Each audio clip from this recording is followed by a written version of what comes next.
एक समय की बात है, किसी एक राज्य में हरिशंकर नाम का राजा राज करता था।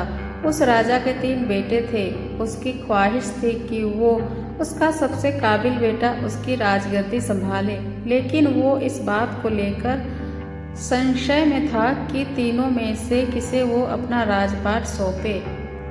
एक दिन राजा को एक तरकीब सूझी। उसने उसी समय अपने तीनों बेटों को बुलाया और कहा, बेटे, आज मैं तुम सबसे एक सवाल पूछता हूँ। अगर तुम लोगों के सामने एक गुनहगार खड़ा हो तो तुम उसके साथ क्या करोगे? इस पर राजा के पहले बेटे ने कहा, उस अपराधी को सजाए मौत देनी चाहिए। वही दूसरे बेटे ने कहा, गुनहगार को कालकोठरी में बांध देना चाहिए।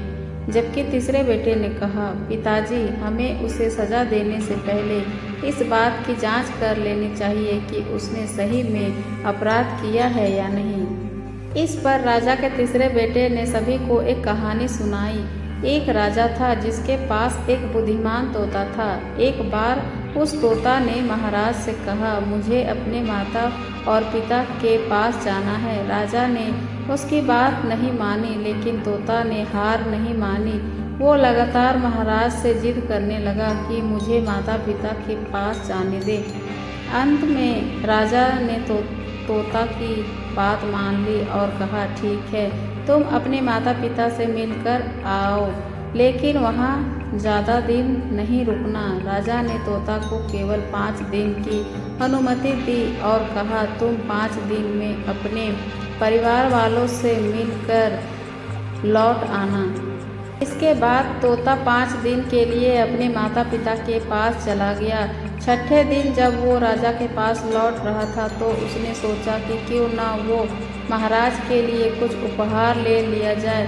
फिर वो पर्वत की ओर निकल पड़ा। दरअसल वो महाराज के लिए अमृत फल लेना चाहता था। वहाँ पहुँचते पहुँचते रात हो गई। तोता ने पर्वत पर पहुंचकर फल तो ले लिया, लेकिन रात हो जाने के कारण वो आगे नहीं बढ़ा और वहीं रुक गया। उस रात जब तोता सो रहा था तभी एक सांप वहां आया और उसने राजा के लिए गए अमृत फल को खाने लगा। सांप ने फल को खाया, इस कारण उस फल में जहर फैल गया था। हालांकि तोते को इस बात की भनक तक नहीं थी। अगली सुबह वो जब जागा तो फल लेकर महल की ओर चल पड़ा। जब वो महल पहुंचा तो खुशी खुशी सीधे राजा के पास गया और कहा, महाराज, मैं आपके लिए ये अमृत फल लेकर आया हूँ। आप इसे खाएंगे तो सदा के लिए अमर हो जाएंगे। ये सुनकर राजा काफ़ी प्रसन्न हुए।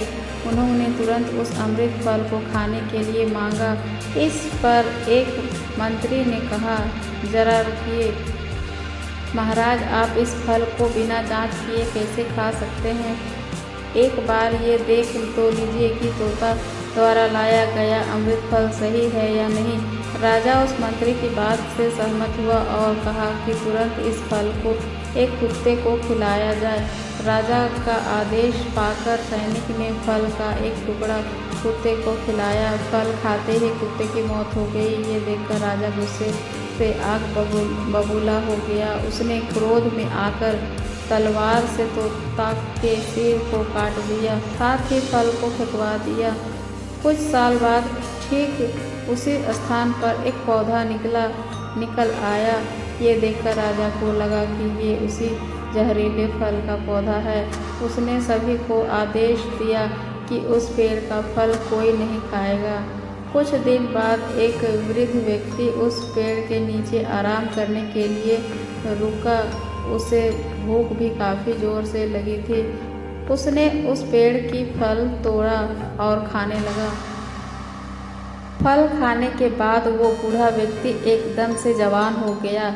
राजा ने ये देखा तो वो आश्चर्यचकित रह गया। उसे सब समझ आ गया कि फल जहरीला नहीं था। उससे बहुत बड़ी गलती हो गई है। उसने बिना सच्चाई जाने तोता को मार दिया। इसे लेकर उसे काफ़ी पछतावा भी हुआ। इसके लिए वो मन ही मन खुद को कोसने लगा। इधर तीसरे राजकुमार की कहानी खत्म होने के बाद राजा हरिशंकर ने उसे ही अपना उत्तराधिकारी नियुक्त किया। इसके बाद राज्य में जश्न मनाया गया। इस कहानी से हमें ये सीख मिलती है कि कभी भी बिना जांच किए किसी को सजा नहीं देनी चाहिए।